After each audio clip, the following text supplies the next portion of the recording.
40 سال جیل میں رہنے کے بعد جج نے کہا کہ آپ بے گناہ ہو، آپ کو آزاد کیا جاتا ہے۔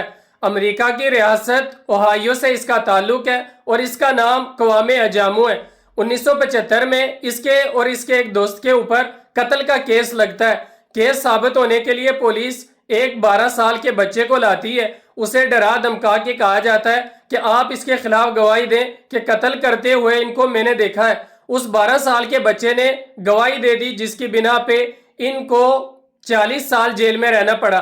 40 سال جیل میں رہنے کے بعد جج نے ان کو کہا کہ آپ بے گناہ ہو، کیونکہ وہ 12 سال کے بچے نے کافی عرصے کے بعد یہ گواہی دی کہ میں نے پولیس سے ڈر کر، پولیس نے مجھے ڈرایا تھا اور اس سے ڈر کر میں نے گواہی دی تھی، حالانکہ سچائی یہ ہے کہ میں نے کوئی قتل ہوتے ہوئے نہیں دیکھا۔ تو اس کے بعد جج نے جب اس کو آزاد کر دیا اور بے گناہ ثابت ہوا، تو جب جج کے سامنے یہ پیش ہوا تو جج نے اس کو ایک چیک بھی دیا، کہا کہ اس کے اوپر آپ اپنی مرضی سے کوئی بھی رقم لکھ لیں۔ اس نے وہ چیک پھاڑ دیا، قلم جج کے سامنے رکھا اور کہا کہ جج صاحب، جو میرے 40 سال یہاں جیل کے اندر گزرے ہیں، آپ مجھے وہ 40 سال واپس کر دیجئے۔